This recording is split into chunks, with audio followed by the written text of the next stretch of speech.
In the first letter on June 7th, he said, I have been granted ultimate authority over the matter, including responsibility for deciding where, when, and whether to file charges. The quote that the ranking member just put up. Later that same month, he sent me the second letter where he said, no, I don't. No, I don't have that charging authority. So June 7th, he says, I'm the boss. I can do whatever I darn well want, file it wherever I want. And then June 30th, he says, no, I can't. What happened in between those two events? Your testimony went public. He goes, oh my goodness, I got to change my story because now the truth's coming out. And it sounds like in this investigation to me, Mr. Shapley, that the prosecutors and the investigators were in agreement for most of the investigation, and then we get to October of 2022. I see Mr. Ziegler nodding his head. And that meeting is where David Weiss told you something. Is that right, Mr. Shapley? Yes. What did he say? Can you put your mic on there? What did he say? Yes, he told me he was not the deciding person on whether or not charges were filed. He told us that D.C. U.S. Attorney had declined to allow charges. He told us that he had requested special counsel authority from Maine DOJ and denied that authority. And was denied. That's correct. Were you the only guy in that meeting? I was not. How many other people were there? There were 7 total people, including me. You and Mr. Weiss and 5 others, right? That's correct. And have any of them come forward and say what you just said is not true? They have not. No one has, right? That is no correct. No one is disputed, refuted. No one said what you said is not true. That's and did correct. you memorialize what took place in that meeting?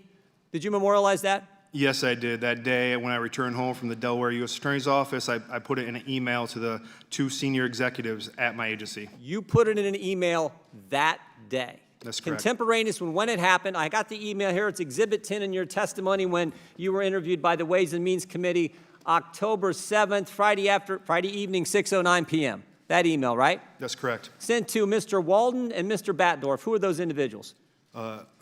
Mike Batdorf is the Director of Field Operations for Southern Division of IRCI, and Darrell Walden was the Special Agent in charge of the Washington, D.C. Field Office. These are your bosses, right? That's correct. Did Mr. Walden get back to you? Yes, he did. Remember what he said? He said, thanks, Gary, you covered it all. You covered it all. He didn't say, thanks, Gary, but you're wrong, that's not what happened. He affirmed what you said. You covered it all, and you laid it out. You spelled out just what you told me a few minutes ago, right? That's correct. What Mr. Weiss told you in that meeting. Yes. And when that goes public on June 22nd, last month, Mr. Weiss says, oh, I got to change my story. I better send a letter to the Judiciary Committee where he says, I stand by what I wrote, but I wish to expand. I wish to fix it. And then he had to further go further in July when he sent a letter to Senator Graham and said, to clarify again. They've changed their story. You guys haven't. What do you think happened? What do you think? Mr. Weiss was consistent with the investigators up until this October 7th meeting, and then he changed. What do you think happened, Mr. Shapley? I mean, I don't know what happened internal at Department of Justice, but what I can say is that the story has been changing from Department of Justice and U.S. Attorney Weiss, and I think the only person that's really had any documents that have been corroborated are my own. Exactly. I think what happened. I think it's obvious. Anyone with common sense can see what happened because he said it in Mr. Graham's letter. He said, I had discussions with Maine Justice.